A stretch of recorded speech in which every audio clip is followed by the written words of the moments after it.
Every once in a while, we bring out classic U.S. gold. For us, it's a history lesson. For us, it's just value and significance of release. Because every year, there's a new gold eagle, etc. We're going back to the origin story, the middle of the 1800s, and the actual California gold rush to bring this one forward. Tonight, we have 2 years in that beautiful $1 Liberty series. So the gold dollar was introduced in 1849, the year of the California gold rush. The U.S. now had gold available to open up and make more gold coins. However, if you just go back in history and look at what could you get for a nickel, well, what the 3 gold coins we had at that time, prior to 1949, was the 2.5, the 5, and the 10. Well, when gold was discovered in California in 1849, we introduced 2 brand new gold coins.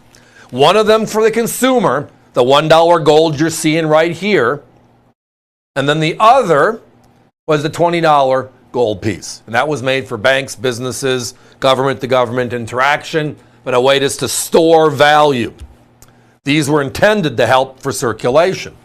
Because you remember, the Morgan dollar didn't exist at this time in history. The Comstock lode did not exist at this time in history. We were struggling for silver. Big time. Big time. But 1849 opened it up. Now, the $1 gold piece only lasted for 40 years, 1849 to 1889. They made 3 different designs during that time frame. But the 2 basics are a Liberty design, the first coins, 1849 to 1854. This tonight is year 2 and year 3. And then they had a Princess design the latter years. Great look, great feel. But the bottom line is the design is simplistic, tied to that of the other gold coins. The 2.5, the 5, and the 10 were also Liberty designs. But the reverse, because this is a $1, is very simple. United States of America, the $1, and then the year. Simple, clean, let's go. But the other thing to remember is what was going on at that time in history.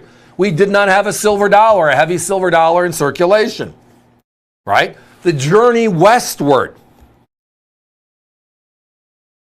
whether it was the Oregon Trail, whether it was the journeys with the train, whether you took a boat around the Cape. I mean, they were long journeys. But the push to get to California for gold led to what? Well, a stall because those big Rockies got in the way. And the path went from the southern part of the country and it went all the way north towards Nevada to cross over to the other side of the mountains. Well, the city they hit was Virginia City. And where did we find the Comstock lode? By the pause. What happened? In 1859, years after these 2 gold coins were made, we found silver, the largest silver strike in American history. Right? So think about that. That then evolved to the Morgan dollar in 1878.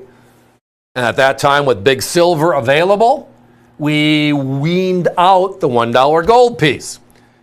We had a form of trade, commerce, with a $1 denomination that was efficient. Now, the other thing to remember on these is what? During the middle of the 1800s, we have this thing going on in this country. The war between the North and the South had a significant impact on precious metal, period. Whether it was copper, silver, or gold, whether it was the South or the North, because the trading partners didn't know who would prevail. The coinage didn't matter, the metal did. So many of these coins were brought in, melted, and then used for the war effort by both sides. That was 1861. Again, a decade after these 2. So that means what? That these coins were part of that flow. It also is the coin that the average citizen might have had. versus the bigger ones, which they would be maybe at banks and or federally held, etc. Just an interesting topic. So tonight we're talking about significant dates, 1850, 1851. The first 2 years, again, 49 being the first, a very special coin, very difficult to find. And then you have year 2, 1850, year 3, 1851 in the sequence.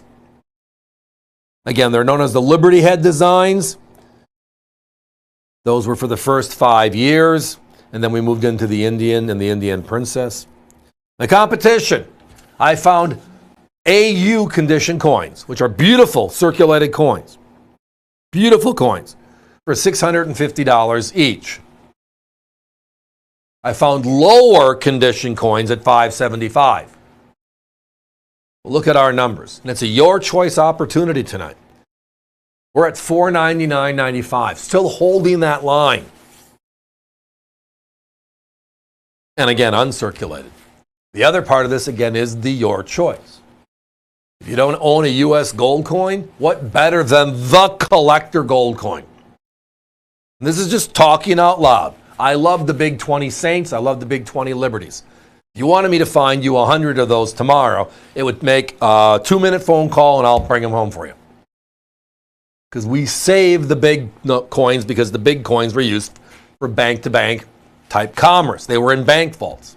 If you called and said, can you get me 100 $1 gold pieces? I don't care what the years. I'm going to give you a month. I'm not going to take that deal. I've been doing this for 40 years. I'm not going to take that deal. Finding them. One thing. They don't exist. We find one here, one there, and accumulate a quantity. For us, a quantity might be 10 or 12 coins after 3 to 5 months of searching. Just a fun thing. Guys, give me a 1-minute clock. Love these pieces. I know many of you do as well. Tonight, because of the concentration of what we've been able to buy the last couple of years, we have specific years, not just a Liberty $1 gold, which we often sell, which could be any of those years. Tonight, it's your choice, 1850 or 1851. Both of them ridiculously difficult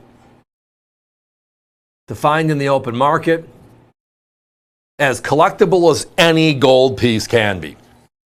But again, it all stems from the California gold rush, the finding of gold, and now the ability for the U.S. to create coins that the average citizen could use.